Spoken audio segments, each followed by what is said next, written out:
Yan, nagbabalik po kami sa Showbiz Unlimited. Siyempre po, bago natin ibigay yung ating mga iba pang balita, gusto lang po namin batiin ang mga kaibigan na talagang walang sawang tumututok dito sa aming show, sina Tito Alcho ng Anaheim, California, at ang kanyang siblings, kanyang mga children. Siblings na Tita Marikita. Siblings nila. Kaya sa babanggit ko si Kim Chu at si Albert, ang kanyang mga anak. At ang kanyang maganda at sexy misis na si Tita Elizabeth. Hi, Tita Elizabeth. Fun yan ni Richard. Nakita kami ni Richard Jeff. Sabi, hey, Romel, sabi niya.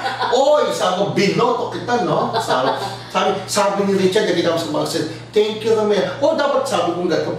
Dapat ka talaga mag-thank you. Sabi, binoto kita. Ginanong ko, thank you. Si Pasa sa matatawa-tawa. Sabi niya gano'n. Of course, syempre, binabati din natin ang ating mga kaibigan dyan sa Melbourne, Germany, ha? Si Ana Myra Abayon at ang kanyang mga friends na sina Chicky Babes, dancers Jesslyn Oswa, Marites Bazan, Rose Vergara, Janet Cardenas, and Fatima Varga. And of course, hi din sa aming kaibigan na si Roel Alcantara. At kakalimutan mo ba, binabalik-balikan daw si Carl Gonzales, ha? Carl Saliente dyan sa Puerto Princesa, Palawan, na nandun sila sa Star Awards. Pero first, ang gwapo ng bata niya. Parang gusto na, tutulungan natin, papasok natin sa Charis na center.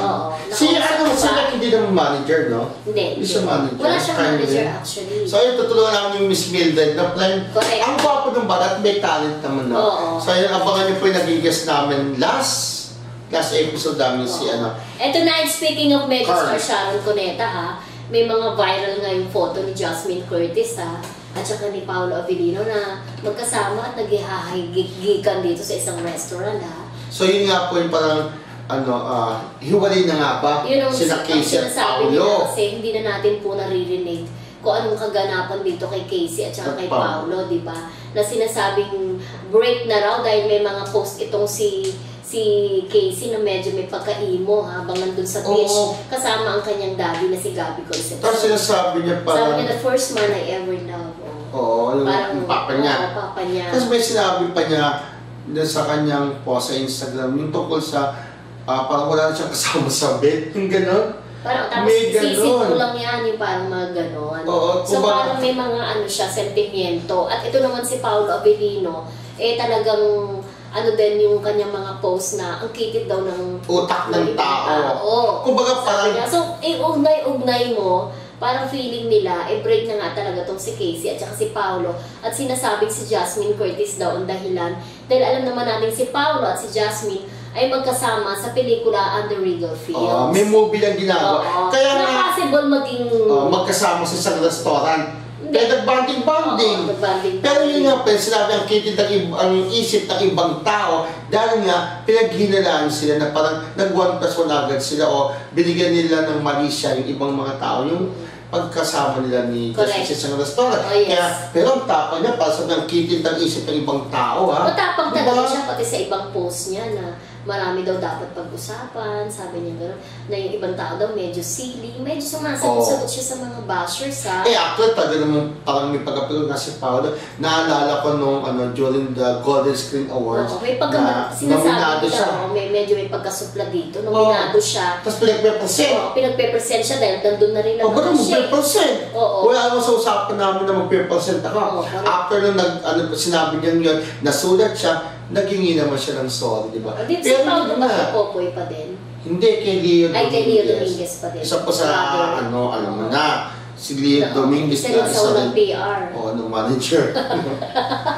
Diyos ko, dapat naging manager. Dapat napangan talaga tayo. Maganda yung nyo. Dapat maganda ang PR nyo, di ba? Kasi para sa mga alaga nyo, di ba? Isa pang wala daw PR. Sabi ng iba. Yung according sa mga kasama namin which is true naman talaga. Yun naman ang aming observation na etong mga managers na to, kailangan mag-reach out din naman kayo sa ibang tao, di ba? Para sa mga alaga nyo. Sa mga alaga nyo, bilang manager, kailangan may PR din po kayo. Hindi yung ilang tao lang ang kilala nyo, ha? Tama. Anyway, so balik tayo kay Paolo Avellino. So yun nga, ang tapos-tapos na magsalita ng gano'n, di ba?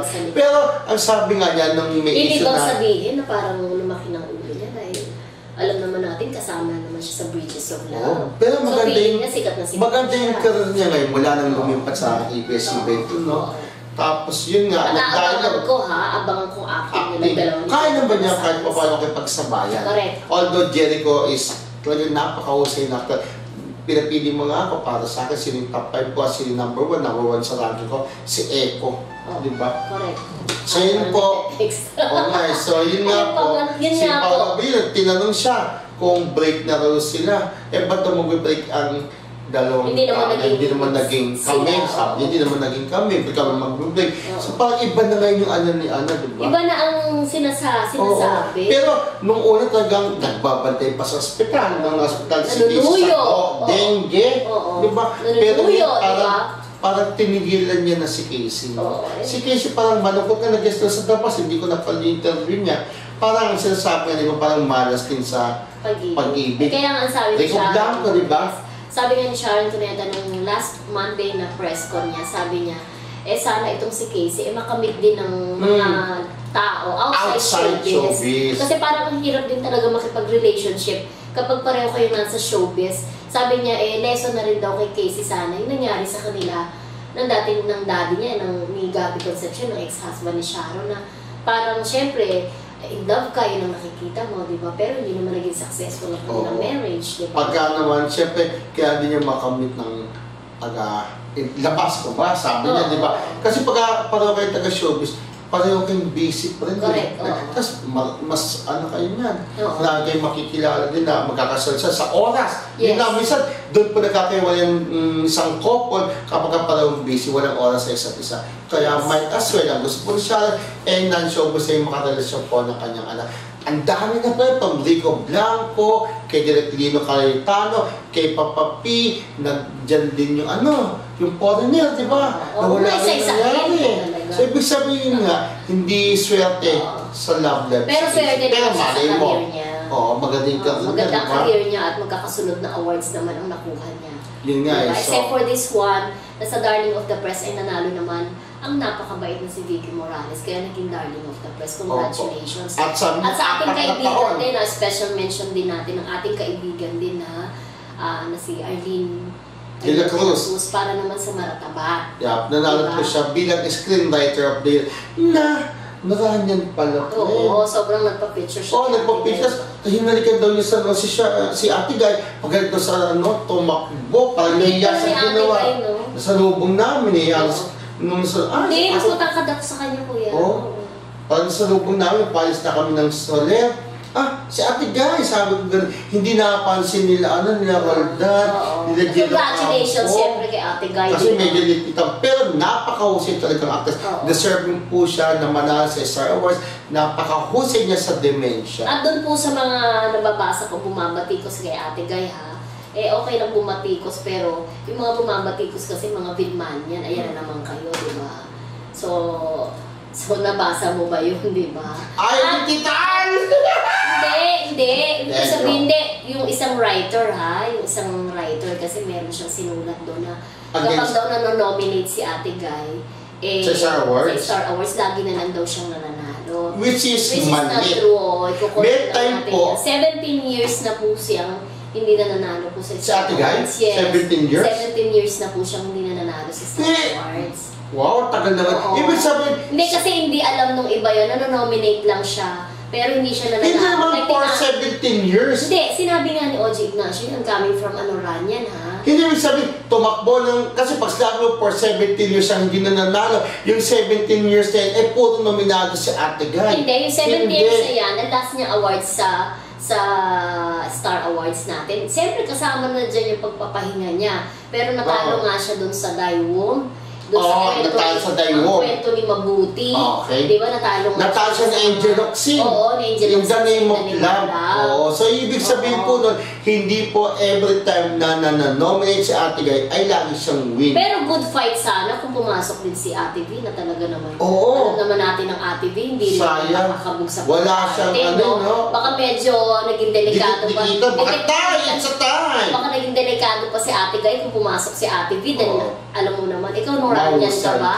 Hindi, Marcelian ako eh. Marcelian. Bilmanya na rin po kasi kami, katulad ni Tito Alcio na Yeah. talagang favorites ni Ate V, di ba? Yeah. So, Darna at Dave, di ba? Alam mo, bata ako napapanood, Darna at Dave, Darna and the Planet Woman, At di saka ba? looking forward pa rin ako talaga Kampadelan ko ba? magkatrabaho si Ate Gaya at si Ate V, di ba? Nagkasama na sila, Tipper at ako. Hindi, sana nga magkasama pa din sila. Ngayon, sana, mali mo may mag-produce ko ulit, Oo. no? Tipper at ako na, ayun po, Tipper si Ate Guy, si Ate B naman ay siya yung ako na isang dancer. Oo. Sa pelikula, napanood mo ba yun? Oo. Sa ano? Correct. Ano, napanood mo yun? Ano yun? Ani ba itong bakal? Hindi, si Ani Matambakan, nagkagapis ko, hindi yun. Yung T-Bird at ako, gumanap po si Ate Gay na isang abogada, si Vilma naman po ay isang dancer. Oo. Ang favorite movie ko ni Vilma, yung Sinungaling Mong Puso. Yung kay ano, Kay kasi sinungaling po Oo. si Aga Mulat Aga yan, Mulat, diba? oo. Kasi sila ni Ate B, ni Aga, tapos si Aga, tsaka si At Aiko. saka yung anak, Yung kay anak. Claudine Barreto. Yung nagtrabaho siya sa ano, sa Hong Kong Oo. para dun sa kanyang mga anak kay Baro tsaka kay Claudine na napariwara si Claudine dahil nga akala niya pinabayaan siya ng kanyang ina si Ate B Okay. na hindi niya alam naghirap ako dito sa Hong Kong para sa inyo. Oo. Parang ganun. Kasi merong isang may isang ang post hirap mag-isa. sa social media kasi may isang post doon coming from Vilmania na inaam sa Hindi, parang kinokorek ko lang na lagi na lang daw si Nora. hindi po. Medyo, ano na lang, hindi naman talaga. 17 Hindi naman po. In years. fairness, Oo, in fairness. in all Talo siya fairness, doon sa dalawang movie noon. Oo. So hindi, di ba? Yes, oo. So Sabi sana, ni Roy, hindi naman sa pag-ano, kung Bilmanian, sana huwag nilang sumulat against kay Ate Gay. Dahil hindi naman kayo paniniwalaan, sis Bilmanian kayo. Oo. At the same, and vice versa. Oo. Kung ikaw naman po ay Noranyan, magsusot ka against kay Vilma, hindi ka naman po paniniwalaan dahil alam na isa kang Noranyan. oh, pero hindi niyo alam, di ba, okay na okay yung dalawa. Oo, magkumari yung dalawang yan, di ba? Yun. So, Ayan, sobrang anyway, tuwa po yung mga Noranya na nandoon. di ba? ando yung mga Noranyan. Sana gumawa ulit ng pelikula si Ate V para, di ba? May panlaban na May naman. panlaban Pero naman. extra, napanood namin yung Belit. Ang galing! Yes, oo. Ang galing na extra, di Oo, ba? gusto ko yung movie na yun. At ang alam ko, sa pagkakaalam ko, ilalaban yung extra sa ibang bansa. Nakalimutan ko pala yung International Award Giving Okay, Body. International Film Festival. Oo, doon. And of course, ang blind item po pag-uusapan namin mamaya, di ba pang showbiz balita. Sa pagbabalik po yan ng Showbiz Unlimited!